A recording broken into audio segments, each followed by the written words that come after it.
आपण या ठिकाणी एक छोटासा वॉटरफॉल आहे तिकडे जाणार आहे. चला.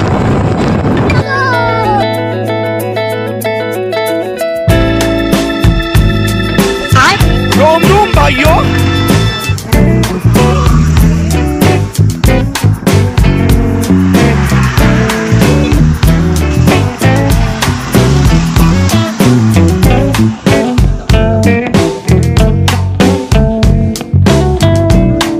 आपण लोहगड आणि लोणावळ्याकडे जाणाऱ्या रस्त्याच्या घाटावर आहेत.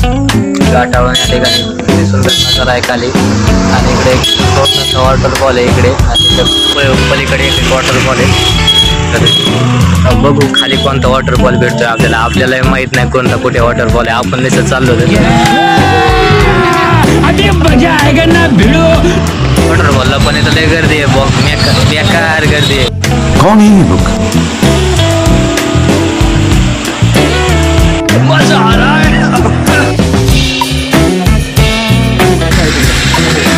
एका वॉटरफॉल मध्ये भिजून आलो, दुसरा वॉटरफॉल दिसलाय तिकडे पण जावंच लागेल. बघा पूर्णपणे भिजून आलोय मी. Let's go. त्याला जायचं होतं भांजे केव्सकड, पण आता 6 वाजल्यामुळे भांजे केव्स पण बंद झालेले आहेत. मग आता आपण मेन ह्या वॉटरफॉलला मी ह्या वॉटरफॉल बघितला होता.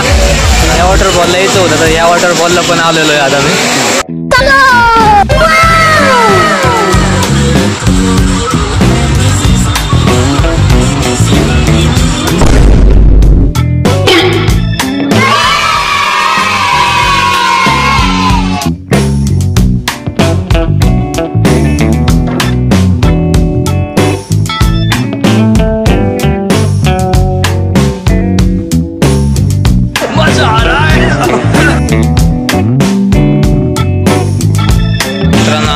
सगळ्या लोकेशन झालेल्या आहेत. आता पुढं एखादी भेटली तर ठीक आहे, नाही तर आपण आता तसंच निघणार आहेत. लोणावळ्यामध्ये जाणार आहेत, लोणावळ्यामधून डायरेक्ट पुणे. तर बाय बाय, भेटूया पुढच्या नवीन ब्लॉगमध्ये. जय जिजाऊ, जय शिवराय मित्रांनो.